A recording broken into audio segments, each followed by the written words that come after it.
hai tà luôn. Bắt thì cũng mấy quầy chứ đi con à. Thế lò dê à? Các quầy tụi nó tại mà. Các quầy tụi nó mà con mất. Thầy kia tụi nó rồi mà. Thầy cũng tung vào cũng chỉ mất quầy tụi nó. Cao. Tay đua. Tay đua này. Mày đâu có biết đó à? Nó chỉ là giờ. Rồi, ăn tôm mò ấy. Tôm mò mà nhở. Tôm mò tôm mò đấy.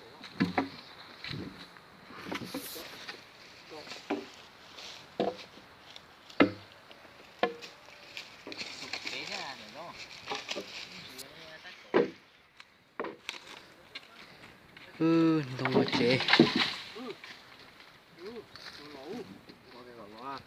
Tiền nó đặt đời ho. Đấy ho. Mà chế tụi tao có đâu, chế tụi tao có đâu biết đọc sau đây. Món đó có bông họ á nó chỉ đá tao này.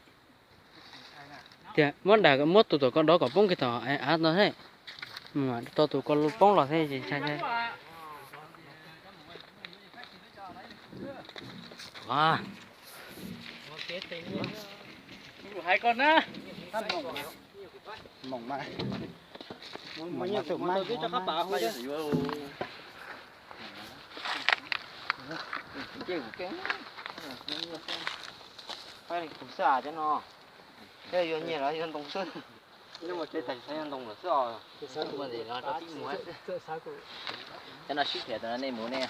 Không thấy không?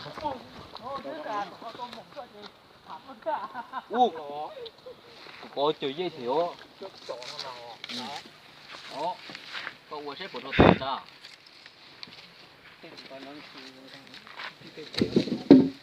Ô này chỉ lọt thế à? À này chỉ lọt. Có chỉ lọt chơi mà lúc đó đi.